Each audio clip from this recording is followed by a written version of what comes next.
Storms continue to roll into Norman. We'll tell you about the hail threat. Boosting your immunity to COVID could be easier with the FDA's new booster recommendations.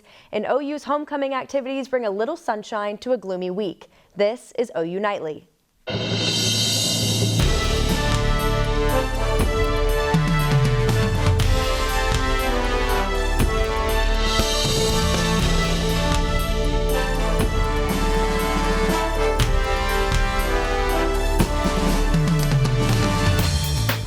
Hello, thanks for joining us for OU Nightly. I'm Alyse Jones. And I'm Kolby Terrell. After the weather week we've had, there's another chance for rain tonight. Emma, will we need to protect our cars from the hail again? Well, I would definitely continue to stay weather aware for the remainder of tonight, as we do have a marginal risk set out, which is 1 out of 5 risk for severe weather. This includes portions of central Oklahoma as well as eastern Oklahoma. Now, with these storms that do roll through, the hail is going to be the main threat, as well as winds, very strong gusty winds continuing for us. So keep an eye out and just continue to stay weather aware. Again, later on in the show, though, I will have that more. I'll break that down a little bit better for you, as well as your October cool down with much cooler temperatures set out in our forecast, and again your game day forecast. FDA vaccine advisors met today to discuss emergency authorization of Moderna's COVID-19 booster shots. CNN's Chris Wynn has their decision and what's up next. In the battle against COVID-19, vaccine advisors to the FDA voted unanimously Thursday to recommend emergency authorization of a booster dose of Moderna's COVID-19 vaccine for some adults. The panel hearing promising data out of Israel, where officials say boosters have improved protection against infection for people 16 and older. Coming out of the fourth wave that was without the booster dose, I believe, would have put us in a worse place with really high burden on hospitals with severe and critical patients. This comes as a not yet published study from the National Institutes of Health suggests that mixing and matching the boosters from different vaccine manufacturers appears safe. They've also found that there's pretty good efficacy throughout, as in you get a very strong antibody response no matter what kind of booster you end up getting. According to the CDC, just over 66% of the eligible U.S. population is fully vaccinated. In Washington, I'm Chris Wynn. The FDA advisors will meet again Friday to discuss Johnson & Johnson's request for booster shots. The Oklahoma State Health Department reports a little over 1,000 new COVID-19 cases today. That brings the active case count to over 9,000 Oklahomans, and 10,826 people have died from COVID-19 in Oklahoma as of today. Close to half the state is fully vaccinated, while 57% have at least one dose. From medicinal to recreational, cannabis laws are evolving drastically across the U.S. And the Oklahoma group Oklahomans for Responsible Cannabis Action are making moves to legalize the substance for adults in the state. Gaylord News reporter Zaria Oates is in D.C. with recreational cannabis sellers advocating for better access for all. I'm outside of the MLK Library in Washington, D.C. at the Just Cannabis networking event, where entrepreneurs are coming here to figure out how to make the cannabis society a more equitable society for everyone. Just Cannabis is a networking series event hosted by D.C.'s Department of Small and Local Business Development to bring more businesses selling legal marijuana like Linda Green's Anacostia Organics to the district. We all have to work collaboratively to make our adult use market and our cannabis market the absolute best. All the eyes are on us. They are always on Washington, D.C. All eyes being on D.C. rings true as ORCA, Oklahomans for Responsible Cannabis Action, aims for State Question 818 to be on a 2022 Oklahoma ballot. State Question 818 will give Oklahomans the opportunity to legalize adult use marijuana, and Jed Green, the director of ORCA, says he doesn't think getting the votes will be an issue. We've got the votes. We've got the votes. We just got to make sure everyone remembers to show up, and we'll get there. State Question 818 has to pass the open challenge period first. It will run through October 27th. During that period, someone can challenge the constitutionality of the language of the question. Once the question passes the challenge period, the Secretary of State will pick a date and give ORCA 90 days to collect 178,000 signatures, but Jed Green says they're aiming for 250,000. Oklahomans have about a year to decide which way you're going to vote on State Question 818 if it is on the ballot, but cannabis activists say it's time to start understanding marijuana equity now. From Washington, Zaria Oates, Skateboard News. You can find more on State Question 818 and Orca's goals for responsible cannabis usage on their website at orcaok.com. The United Nations had several countries join the Human Rights Council today. Purpura has that story and the rest of today's headlines from around the world. Thanks, Kolby. The U.S. officially rejoined the United Nations Human Rights Council after withdrawing in 2018. The U.S. is going to promote women's rights and oppose religious intolerance, racial and ethnic injustices, violence against minority groups, and violations and abuses of human rights. They hope to focus efforts on the countries of Afghanistan, Myanmar, China, Ethiopia, Syria, and Yemen. Also joining the council today are Cameroon, Eritrea, and the United Arab Emirates. Steve Bannon, a Trump ally, is being held in criminal contempt for refusing to comply with the subpoena from the committee investigating January 6th. A member of the Select Committee stated this last night. Unlike the last administration, no one is above the law, and so we intend to move quickly. Bannon's lawyer stated he would not testify unless a court weighed in or the committee agreed on executive privileges with the former president. The committee will discuss Bannon during their business meeting on October 19th. Biden will meet with the Pope later this month during a three-leg trip to Europe. The White House said they would discuss COVID-19, the climate crisis, and caring for the poor. Biden, the second ever Catholic U.S. president, is visiting as the church is debating whether to rebuke Catholic politicians that support abortion rights. If they are rebuked, Biden will be denied communion by the church. And the president will be donating 17 million more doses of Johnson & Johnson vaccine to the African Union. Kolby, Alyse, back to you. Homecoming at OU is back after a year lost due to COVID. Libbey Dean tells us how OU is preparing for a weekend full of Sooner spirit. As the Sooners gear up for homecoming this week, students reflect on a year without it after being canceled due to COVID. So actually, I've been in homecoming all 3 years technically. I started my freshman year doing Raw Rally, and I've just continued all the way through. So we were sad that we didn't have it last year. Over half of OU students haven't experienced an in-person homecoming. So come rain or shine, they refuse to miss out on all the excitement. Homecoming, I think, is the best just because it's a fun dance. We all come together to do it. All of my friends, we're all seniors, so we made everyone do it, and it's been a really fun experience. Thousands of students, faculty, and staff, along with more than 40 student organizations, are working hard in preparation for this week's activities. These last 3 weeks, we've been practicing quite often, 3 times this week, and for like 2 to 3 hours. These past 2 weeks have been pretty hectic. When I asked homecoming chair Allison O'Shea about her experience, she said the most exciting part of being homecoming chair is seeing the event come to life. And this event will come to life right here in less than 72 hours when the homecoming parade makes its way down Boyd Street. The parade is one of homecoming's oldest traditions, so be sure to show some OU spirit and come out to watch. For OU Nightly, I'm Libbey Dean. The parade will travel down Boyd Street at 3:30 right before the Sooners take on TCU. After a recent NFL scandal, virtual platforms are taking action. Find out how a fan favorite video game is working to promote inclusion. Plus, you may know this familiar fictional spaceman. But now he's taking his astronaut ambitions to real life. Straight ahead on OU Nightly.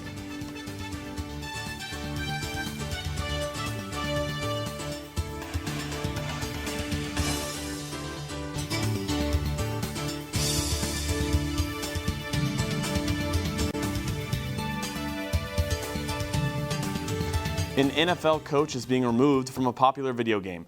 Deyton has that story and more in entertainment news. Thanks, Kolby. Former NFL coach Jon Gruden won't be absent from just the sidelines, but now the virtual ones as well. The popular Madden NFL video games company, EA Sports, announced that they will be removing Gruden from the game through a software update in the near future. Gruden resigned as head coach of the Las Vegas Raiders after a series of racist and homophobic language and emails were leaked. EA Sports says, quote, "They are committed to taking action and maintaining a culture of inclusion and equity." And tonight we are officially hearing from Star Trek's Captain Kirk himself after making his first real trip to space. Shatner became the oldest person to travel to space alongside 3 crewmates in a new spacecraft developed by Jeff Bezos' company, Blue Origin. The out-of-this-world adventure lasted just 10 minutes, and Jeff Bezos was there to welcome the crew back to Earth. I'm so filled with emotion about what just happened. It's extraordinary. extraordinary. I hope I never recover from this. Shatner rode free as Bezos was a big Star Trek fan, but 2 paying customers on the flight weren't so lucky. It is unknown how much they actually paid, but Blue Origin says they are planning on 1 more passenger flight this year and several more in 2022. And Hillary Clinton has added another title to her resume, and this time it's a fictional writer. Co-authored with Louise Penny, their book State of Terror is a thriller that follows the Secretary of State racing to stop threats after a series of terrorist attacks. State of Terror hits Amazon in bookstores nationwide on Tuesday. And that's all for entertainment. Back to you guys at the desk. Thanks, Deyton. One small business in Norman is struggling to find workers. Find out how the lack of employees has impacted their business. Plus, Emma Landeros has a look at the cooler temperatures we've been seeing. Emma? Yes, although today has been pretty dreary and we're starting to see a little less cloud coverage, don't let that fool you because not only rain chances are in our forecast tonight, but also those cooler temperatures. I'll have more after the break.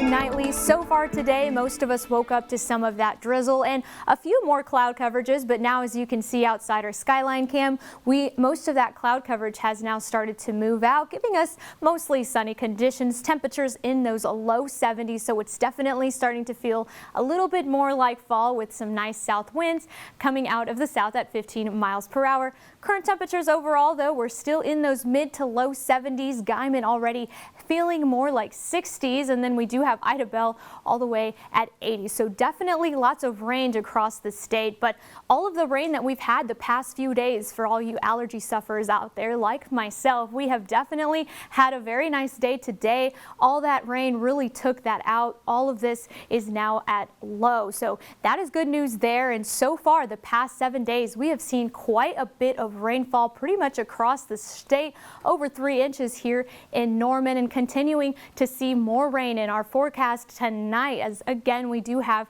that marginal risk, 1 out of 5 risk for severe weather, and the main threats here is going to be hail as well as wind. So keep that in mind and continue to stay weather aware, and also stay up with OU Nightly as we will continue to track this out for you. As you can see later this evening, mainly around 11 to 12, you could see this cluster starting to see those peaks indicating that hail. But again, a few models continue to show a little bit more further to the south, and then this will continue to push itself further towards the northeast. Now, continuing to go throughout our day on Saturday. On Saturday, yes, those temperatures though for us are going to be in those 40s and also seeing some 30s up in that panhandle. So waking up Friday and even on Saturday for that game day forecast, it is going to be very chilly for us. And right now there is a freeze watch already set for that panhandle, and that is up until Saturday at 10 a.m. So already starting to see those freezy conditions for us, and for that game day forecast continuing to be in those 70s overall for us, and then we will be in those low 50s by around halftime. And again for the 7-day forecast continuing to be in those low 70s. We'll be up in those upper 70s, but overall these temperatures are going to be pretty nice for us. Thanks, Emma. Now, it's no secret that the wait for food, drinks, and a table at a restaurant have taken a little longer due to staffing shortages. Doss Boot Camp, a locally owned business in Norman, is struggling to find people to hire ever since the pandemic started. The German-inspired restaurant has opened up the hiring process to everyone in hopes of finding employees to serve their customers. We just can't open at full capacity right now because I've only got 4 employees that work up the front. Right. I've got 2 bartenders. It's just a shortage, and we keep putting out ads on Facebook and online, and we just can't find people to come and work here. Although Doss Boot Camp is not at full capacity, they still are open for business. And hopefully you've already recovered from last weekend's game because the Sooners are back in the Palace. OU's taking on TCU, and Stone Weber is here to preview Saturday's game. Stone? The Sooners have the Horned Frogs this weekend, and the Thunder take on the Nuggets again in Tulsa. Sports is next.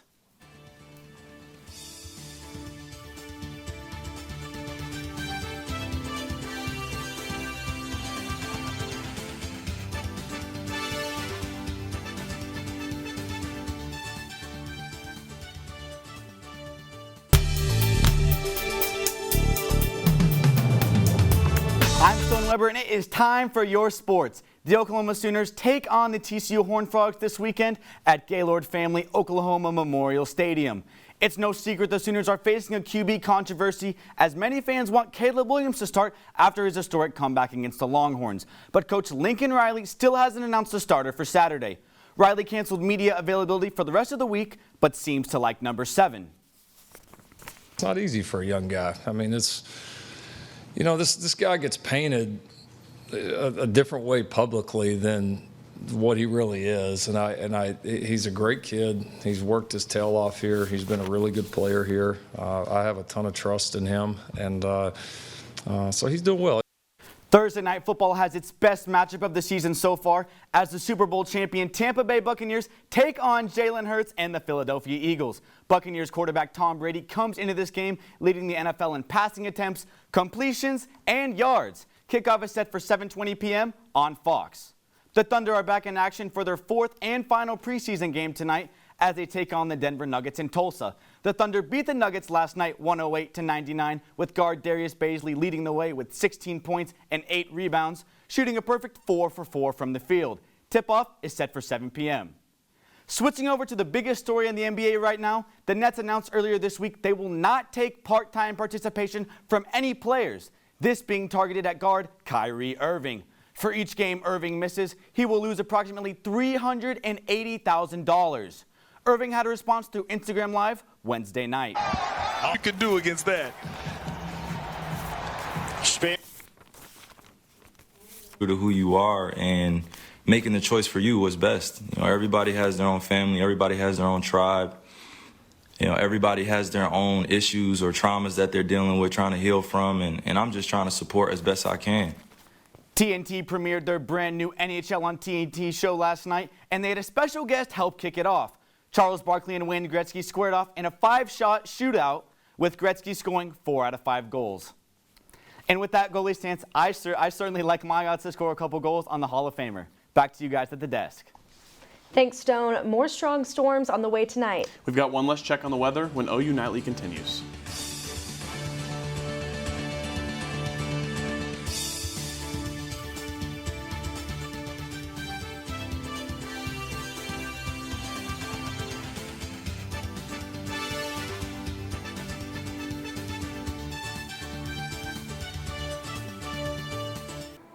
I'm Jayden Brannon at the OU Nightly Update Desk. The governor of Michigan signed an executive order today to help residents get safe drinking water. 33,000 cases of water have been distributed to Benton Harbor after high amounts of lead were found in the city's water system. The state will be taking appropriate action, coordinating with federal and local partners to motivate and help residents replace the lead pipes in their home. Back to you in the studio. While the severe threat for us continues late tonight, continue to stay weather aware for the most part. Now, most of that threat continues to be hail and wind, but that will continue to leave our state by Friday. We continue to have those low chances for the football game, highs in those 70s. But again, looking at those lows in those 40s, it's going to be feeling pretty chilly and just warming up into those 70s, continuing to see those nice sunny skies. But overall, this weekend looks like the perfect weather for a football game day. And again, by the next week, we'll start to see a little bit more of that cloud coverage. But overall, we're going to be feeling a much cooler overall across the state over towards that panhandle. Still seeing those freezing conditions. They are actually going to be more in those 30s compared to us here in those 40s. So if you're a fall lover like myself, then you're definitely going to like this forecast. Back to you.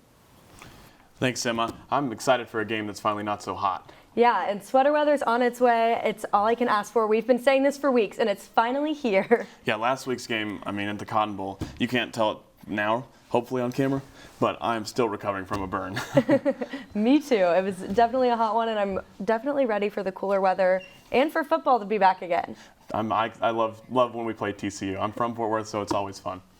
Thanks for watching OU Nightly. Be sure to tune in every weekday at 4:30. Have a good night.